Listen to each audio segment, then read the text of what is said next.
जय हिंद।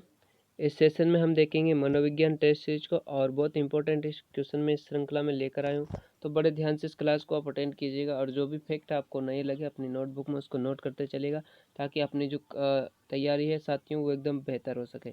नेक्स्ट आज अब देखते हैं हम नेक्स्ट आज का पहला प्रश्न कि सीखने में जब हमारी उन्नति पूर्ण रूप से रुक जाती है तब उसे कहते हैं अधिगम पठार, अधिगम वक्र, अधिगम ग्राफ या फिर अधिगम अक्षमता।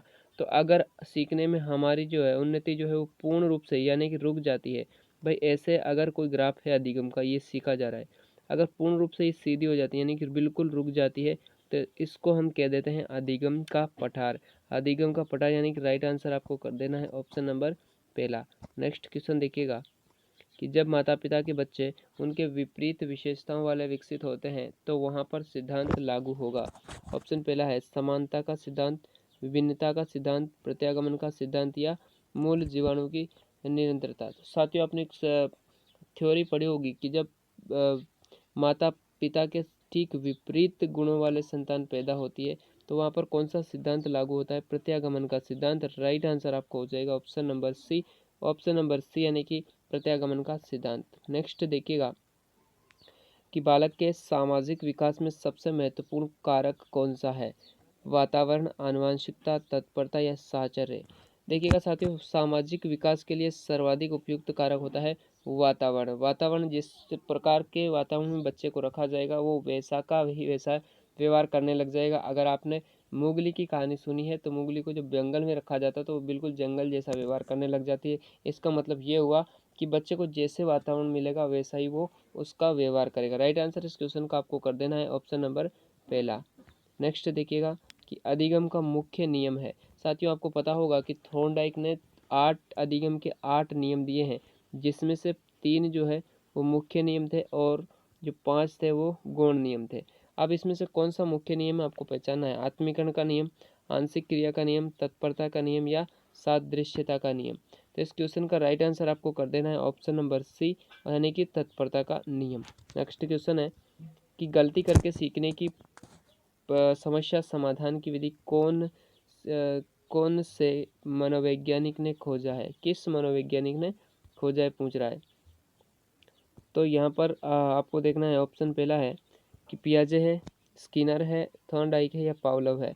तो गलती का मतलब होता है त्रुटि, है ना, त्रुटि यानी कि प्रयास एवं त्रुटि का सिद्धांत यहाँ पर लागू रहा और वो जो सिद्धांत दिया गया था वो दिया थॉर्नडाइक के द्वारा। राइट आंसर आपको कर देना है option number C. Next question देखिएगा कि पढ़ाते समय सामान्य कक्षा में अध्यापक का सर्वाधिक ध्यान किस मनोवैज्ञानिक तथ्य पर होना चाहिए? व्यक्तिगत विभिन्नता पर, शारीरिक क्षमता, शिक्षण तकनीक या पारिवारिक स्थिति। तो इस क्वेश्चन का राइट आंसर आपको कर देना है ऑप्शन नंबर पहला यानी कि व्यक्तिगत विभिन्नता पर एक अध्यापक को सर्वाधिक ध्यान देना चाहिए। राइट आंसर आपको कर देना है ऑप्शन नंबर पहला। नेक्स्ट क्वेश्चन देखिएगा कि स्मृति के चारों अंगों का क्रम इस प्रकार है: सीखना, धारण, पुनः स्मरण या पहचान, धारण, सीखना, पुनः स्मरण, पहचान, पुनः स्मरण, पहचान, धारण या फिर सीखना, सीखना, पुनः स्मरण, पहचान या फिर धारण। तो देखिएगा ये जो स्मृति के जो 4 अंग बताए थे वो किसने बताए थे साथियों? वुडवर्थ साहब ने बताए थे। किसने? वुडवर्थ ने। और इसका सही क्रम है सीखना, धारण, पुनः स्मरण और पहचान। राइट आंसर आपको कर देना है ऑप्शन नंबर पहला। ऑप्शन नंबर पहला यानी कि सीखना, धारण, पुनः स्मरण और पहचान। नेक्स्ट देखिएगा कि SOR सिद्धांत किसके द्वारा प्रसारित किया गया था? यूपी में आया हुआ क्वेश्चन है, बहुत इंपॉर्टेंट क्वेश्चन है। किसके द्वारा प्रसारित किया गया था? पूछ रहा है प्रसारित किया गया था। स्किनर है, वाटसन है, वुडवर्थ है या फिर मैक्स वर्दिमर है। साथियों इस क्वेश्चन के जो है आपको भाषा को समझना पड़ेगा। अगर यहाँ पर आ जाता कि किसने प्रतिपादित किया था, किस विद्वान के द्वारा इसको प्रतिपादित किया था, तो फिर आंसर अलग होता। अब आंसर अलग है। देखो प्रसारित जो किया था वो किया था वाटसन के द्वारा। किसके द्वारा? वाटसन के द्वारा। लेकिन अगर आ जाए प्रतिपादित किसने किया तो फिर इसका राइट आंसर हो जाता वुडवर्थ। इस क्वेश्चन का राइट आंसर आपको कर देना है ऑप्शन नंबर बी यानी कि वाटसन के द्वारा जो है SOR सिद्धांत क्या किया गया था? प्रसारित किया था। क्या है SOR सिद्धांत? SOR सिद्धांत में साथियों कहा गया है कि अगर व्यक्ति के पास उद्दीपक है तो वो जरूरी नहीं है कि वो अनुक्रिया करेगा, बजाय अगर अगर वो अभी प्रेरित नहीं है तो फिर वो अनुक्रिया नहीं करेगा, क्योंकि उद्दीपक ये और अलग सिद्धांतों में कहा गया है कि भाई उद्दीपक होते ही व्यक्ति अनुक्रिया करेगा, लेकिन ये एसओआर जो सिद्धांत कहता है कि उद्दीपक व्यक्ति के सामने है तो जरूरी नहीं कि वो अनुक्रिया ही करेगा, अगर वो तत्पर नहीं है उस कार्य करने के लिए तो वो अनुक्रिया नहीं करेगा। ये सिद्धांत थोड़ी बहुत थ्योरी मैंने आपको समझाने की कोशिश की, आई होप आपको समझ में आई होगी। क्वेश्चन का राइट आंसर आपको कर देना ऑप्शन नंबर बी।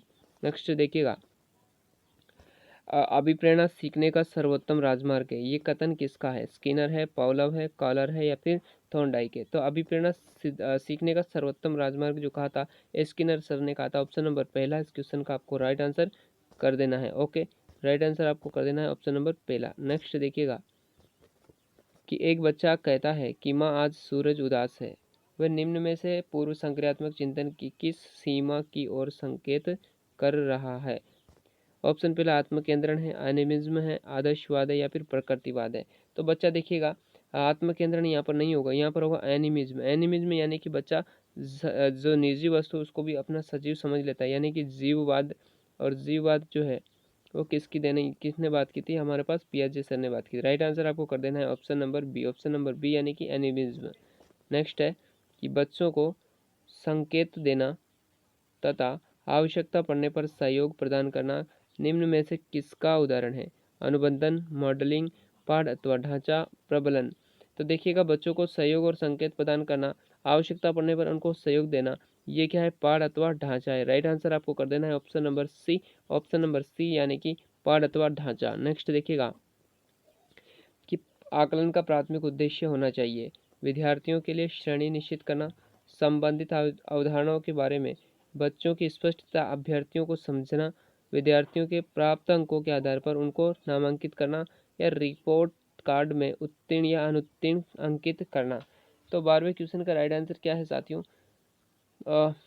12वें क्वेश्चन का राइट आंसर आपको कर देना है ऑप्शन नंबर बी यानी कि संबंधित अवधारणाओं के बारे में बच्चों की स्पष्टता यानी अभ्यर्थियों को समझना। नेक्स्ट देखिएगा, नेक्स्ट क्वेश्चन है कि शिक्षा का अधिकार अधिनियम 2009 के क्रियान्वयन के बाद कक्षा जेंडर के अनुसार अधिक सजातीय बिल्कुल नहीं है।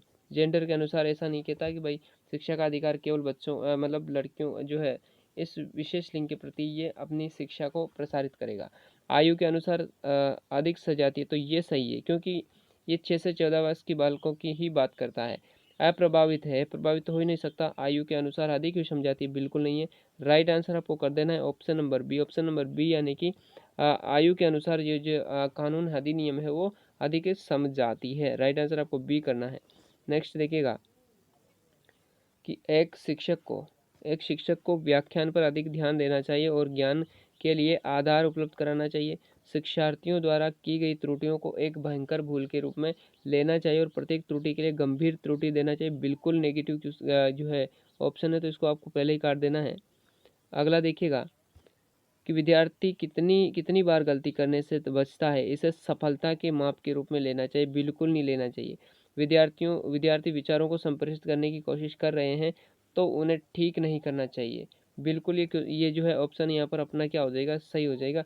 अगर कोई बच्चा अपनी अभिव्यक्ति को प्रकट करना चाह रहा है तो अब आप डायरेक्ट ही उसको अब सीधे ये नहीं कह सकते कि भाई तू गलत बोल रहा है, उसको बोलने दो, है ना। तुरंत ही उसको धीरे धीरे करके, यानी कि सिद्धांत यहाँ पर लागू हुआ कि प्रयास एवं त्रुटि करके बच्चा क्या कर लेगा? सीख लेगा। राइट आंसर आपको कर देना है ऑप्शन नंबर डी। नेक्स्ट देखिएगा, आज का इस सेशन का अंतिम क्वेश्चन आपके सामने इम्पोर्टेंट है कि राष्ट्रीय पाठ्यचर्या की रूपरेखा 2005 के अनुसार अधिगम अपने स्वभाव में सक्रिय और सरल है, सक्रिय और सामाजिक है, निष्क्रिय और सरल है और निष्क्रिय और सामाजिक। तो निष्क्रिय शब्द को आप हटा ही दो, यानी कि नेगेटिव साइकोलॉजी में चलेगा ही नहीं। और उसके बाद हम बचे हैं 2 ऑप्शन, तो इसमें राइट आंसर आपको कर देना है सक्रिय और सामाजिक है। ऑप्शन नंबर 20 क्वेश्चन का राइट आंसर हो जाएगा। साथियों ये थी आज की क्लास। आई होप, उम्मीद करता हूँ ये क्लास आपको पसंद आई होगी। अगर हमारे चैनल से अगर लगातार आपको जुड़ना चाहते हैं तो आप हमारे चैनल को सब्सक्राइब कर सकते हो, बेल आइकन को दबा लीजिएगा ताकि जब भी ये क्लास में लेता हूँ उसकी नोटिफिकेशन आप तक पहुँच सके। चलिए मित्रों, मिलते हैं नेक्स्ट सेशन में। आज के लिए इतना ही, धन्यवाद।